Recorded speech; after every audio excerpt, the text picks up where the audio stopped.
उपसंहार। भक्ति मार्ग में नारद भक्ति सूत्र को सप्तम दर्शन की मान्यता प्राप्त है।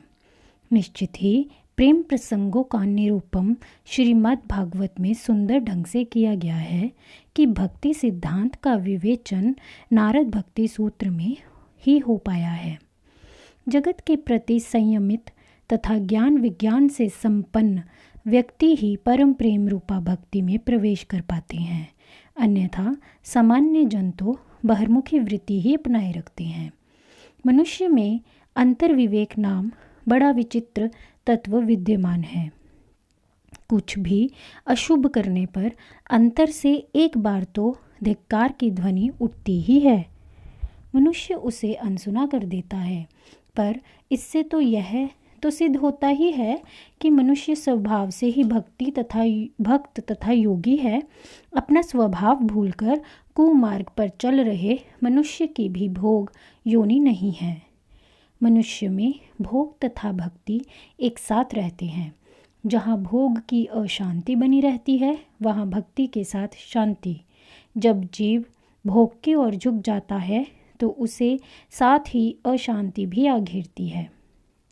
जीव भोग तो भोगना चाहता है, पर अशांत नहीं होना चाहता, किंतु वह यह बात भूल जाता है कि भोग तथा अशांति को पृथक कर पाना असंभव है। वह शांति के लिए तड़पने लगता है। यह तड़प ही उसे अपने स्वाभाविक गुणों की ओर प्रेरित करती है। मनुष्य का स्वाभाविक गुण परम प्रेम रूपा भक्ति ही है, जिसकी पवित्र नदी उसमें हर समय प्रवाहित रहती है। वह भोग वासना के आवेश में चाहे उसकी तरफ से उदासीन बना रहे, किंतु वह नदी कभी भी सूखती नहीं।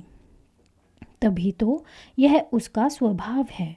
भोग वासना का मनुष्य ने केवल आवरण ही ओढ़ रखा है। वह स्वाभाविक नदी के आनंद में प्रवाह को भूलकर वासना के गंदे किंतु अस्वाभाविक कीचड़ में लथपथ हो रहा है।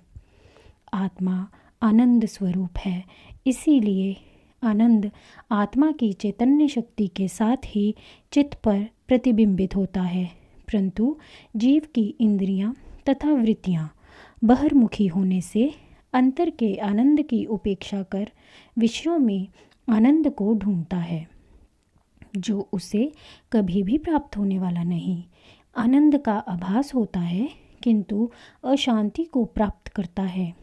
यह सब चित्त पर आवरण के कारण भ्रांति एवं बाह्य प्रवाह का कारण होती है।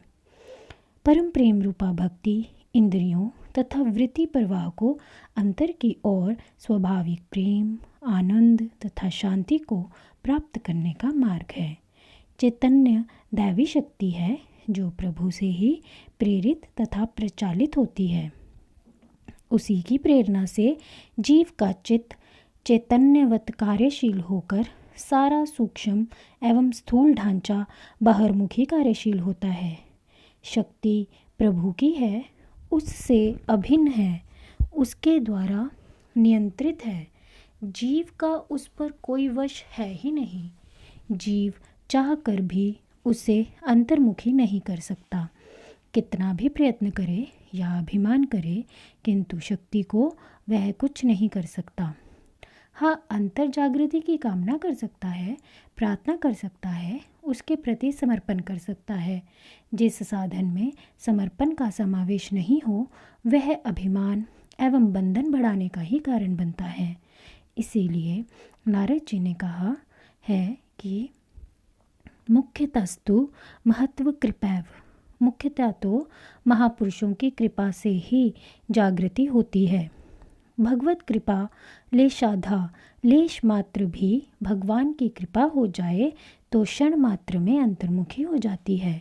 यही प्रेम रूपा भक्ति का स्वरूप है।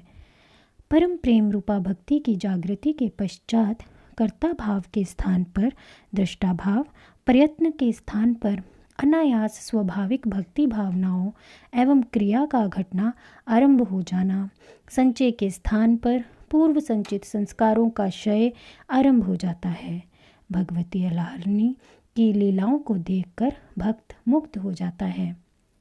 आश्चर्यचकित रह जाता है। स्वाभाविक ही श्रद्धा, विश्वास एवं उसके प्रति प्रेम एवं समर्पण जागृत हो उठता है। कोई क्रिया भक्ति नहीं, वह तो हृदय की प्रेम पूर्ण अवस्था विशेष होती है। अब तक वो पढ़कर या सुनकर ईश्वर के प्रति भावना करता आ रहा था, पर अब प्रत्यक्ष अनुभव करता है। इसीलिए नारद जी कहते हैं, सा तु अस्मिन् प्रेम परम प्रेम रूपा। वैराग्य के बिना भक्ति नहीं, तभी भक्ति के बिना वैराग्य नहीं हो सकता। भक्ति के बिना का वैराग्य केवल बौद्धिक विलास होता है।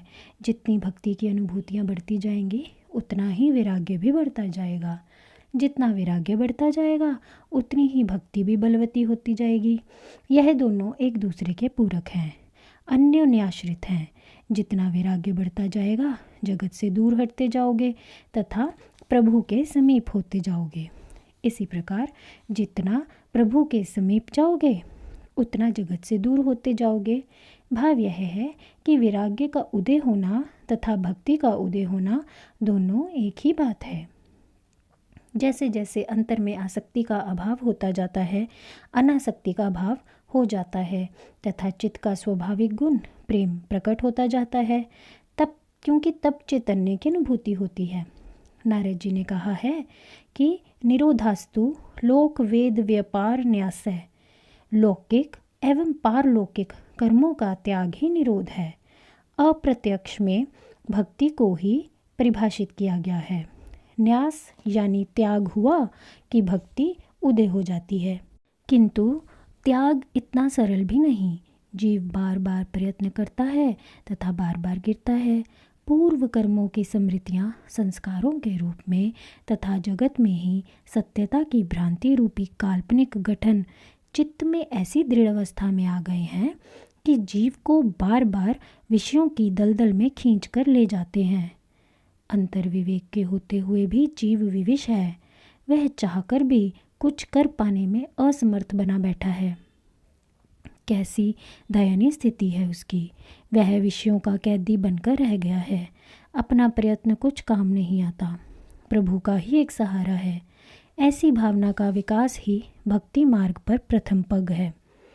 तब जीव के सामने प्रश्न खड़ा हो जाता है कि ईश्वर है कहाँ। वह कहीं दिखाई तो देता नहीं। वह कल्पना एवं भावना का सहारा लेता है। शास्त्र अवलोकन, सत्संग तथा परस्पर भगवत चर्चा से ईश्वर संबंधी अपनी भावना को पुष्ट करता है। जप, उपवास, कीर्तन तथा तीर्थाटन कर्मों से अपनी भावना को जीवित रखता है। सांस रोककर प्राणायाम करता है। यह सभी प्रयत्न उसकी भावना की पुष्टि में सहायक होते हैं। इन सभी को गौणी भक्ति के अंतर्गत गिना जाता है, क्योंकि ईश्वर प्रत्यक्ष नहीं होने पर केवल भावना, कल्पना के आधार किंतु अहंकार युक्त भक्ति प्रभु मिलन नहीं करा सकती। वह मुख्य नहीं हो सकती, किंतु उसका भी अपना एक महत्व है। वह प्रभु मिलन की लौ चित्त में जलाए रखने में सहायक होती है, मुख्य भक्ति के लिए आधार तैयार करती है तथा मुख्य भक्ति के उदय होने पर विलीन हो जाती है। संसारी जीवों के लिए गौणी भक्ति महत्वपूर्ण है, क्योंकि समाज में वही भक्ति अलग जगह रखती है तथा धर्माचरण एवं भक्ति की व्यवस्था बनाई रखती है। उसी समाज में से कुछ प्रभु प्रेम के दीवाने तैयार हो जाते हैं। साधक तथा भक्त के अधिकार भेद से सभी को साधन उपलब्ध कराती है। कोई जप कीर्तन में लग जाता है, कोई शास्त्रों के अध्ययन में, तो कोई योग मार्ग का अभ्यास करने लगता है। यह सब गौणी भक्ति के ही विभिन्न स्वरूप हैं। जैसे किसी का गुण स्वभाव होता है, वैसा भक्त बन जाता है। किंतु गौणी भक्ति में भी दो बातों का विशेष ध्यान रखना पड़ता है। एक तो भक्ति मार्ग में दंभ का कोई काम नहीं। भक्ति जगत को दिखाने के लिए, अंतर में प्रभु प्रेम उदय करने के लिए की जाती है। मन में यश की कामना रखकर कीर्तन का आयोजन करना दंभ एवं पाखंड ही कहा जाएगा। अपने आप को भक्त जी कहलाना, भक्त की तरह दिखने का प्रयत्न करना, भक्त की तरह किंतु अस्वाभाविक आचरण करना दंभ है। इससे कभी भी भक्ति में उन्नति नहीं हो सकती। नारद जी कहते हैं, अभिमान तथा दंभ का त्याग करना चाहिए। इसी सूत्र में ध्यान देने योग्य दूसरी बात यह भी कही गई है कि अभिमान त्याग कर भक्ति का अभ्यास करना चाहिए। अभिमान को क्यों कर त्यागा जा सकता है? वह तो अंतर में जम के बैठा है। भक्ति करो तो उसमें भी अभिमान रहता है। उसको त्यागने का क्या उपाय हो सकता है? तो पहले इस बात को समझ लिया जाए कि अभिमान के दो कार्य, अहम भाव का उदय तथा कर्ता भाव का उदय है। पहले कर्ता भाव को विलीन करने का प्रयत्न किया जा सकता है। कर्ता भाव का वास्तविक विलीनीकरण परम प्रेम रूपा भक्ति की जागृति के पश्चात ही आरंभ होगा। किंतु गौणी भक्ति में भावनात्मक स्तर पर इस भावना का अवश्य विकास किया जा सकता है तथा उसे धारण किया जा सकता है कि कर्ता वास्तव में प्रभु ही है। प्रभु कैसे करता है, इसकी अनुभूति इस स्तर पर नहीं होगी, केवल भावना ही होगी। यह अनुभव परम प्रेम रूपा भक्ति शक्ति की जागृति के उपरांत ही होगा।